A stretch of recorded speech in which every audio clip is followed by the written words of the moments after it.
Волк царапал дверь всю ночь. Старик лежал и слушал этот звук в полной темноте, боясь даже подойти ближе. Он понимал, за дверью может быть опасность. Но когда наступило утро, и он все-таки решился открыть дверь, старик увидел то, от чего сердце сжалось, а слезы сами покатились по щекам. Он зарыдал, как маленький ребенок. Старик Иван Петрович жил один в маленьком доме на краю деревни. Сразу за его огородом начинался густой темный лес. Когда-то рядом с ним жила жена Мария, но после ее ухода дом стал тихим и пустым. Дети давно разъехались по городам и приезжали редко. Каждый вечер Иван Петрович садился у окна, пил чай с вареньем, которое когда-то варила Маша, и смотрел на лес. Той холодной ночью старик никак не мог уснуть. В печке тихо потрескивали дрова, дом поскрипывал от ветра. И вдруг он услышал звук. Тихое, настойчивое царапание по двери. Сначала он подумал, что это ветка. Но звук повторился снова. Медленно, упрямо. Царап, снова царап. А потом тихий, почти неслышный скулёж. Старик накинул плед, зажег лампу и подошел к двери. «Кто там?» — тихо спросил он.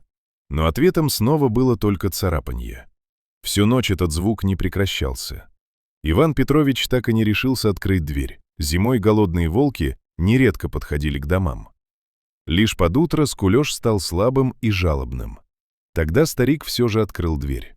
На пороге, прямо в снегу, лежал большой серый волк. Его шерсть покрывал иней, а лапы были в крови. Но больше всего поразили глаза зверя. В них была такая боль и такая просьба о помощи, что у старика сжалось сердце. «Господи, что же с тобой случилось?» – прошептал он. Волк не рычал и не оскалился. Он только смотрел. И тогда Иван Петрович заметил страшное. Задняя лапа зверя была зажата в старом железном капкане. Ржавый металл глубоко врезался в мясо. Видно было, что волк долго тащил эту ловушку через лес, пока не добрался до людей. «Потерпи, сейчас помогу», — тихо сказал старик. Его руки дрожали от старости, но он осторожно начал разжимать пружину капкана. Волк вздрагивал от боли, но не пытался укусить. Наконец металл щелкнул, и лапа освободилась. Она была сильно изранена. Старик принес теплой воды, промыл рану и разорвал старую простыню на бинты. Аккуратно перевязал лапу, тихо разговаривая со зверем. Ничего, заживет. И вдруг произошло то, чего он совсем не ожидал. Волк поднял голову и тихо лизнул его в щеку. Один раз, благодарно. И Иван Петрович заплакал. Слезы текли по его морщинистым щекам, потому что он вдруг понял, за все время после ухода жены это первое живое существо, которое действительно нуждалось в нем. Несколько дней волк жил у него в доме, лежал у печки, пока рана постепенно заживала. Старик кормил его, менял повязки и разговаривал с ним долгими вечерами. А однажды утром волка не стало. Дверь была приоткрыта, а на снегу тянулись следы, уходящие прямо в лес.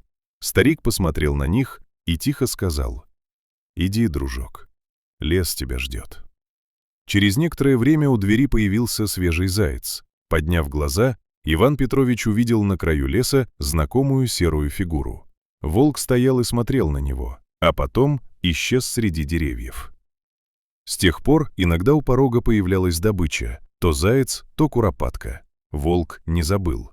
А весной старик однажды увидел, как из леса вышла волчица, а за ней несколько маленьких волчат. Они остановились у края огорода и молча смотрели на дом. Иван Петрович стоял у окна и снова плакал.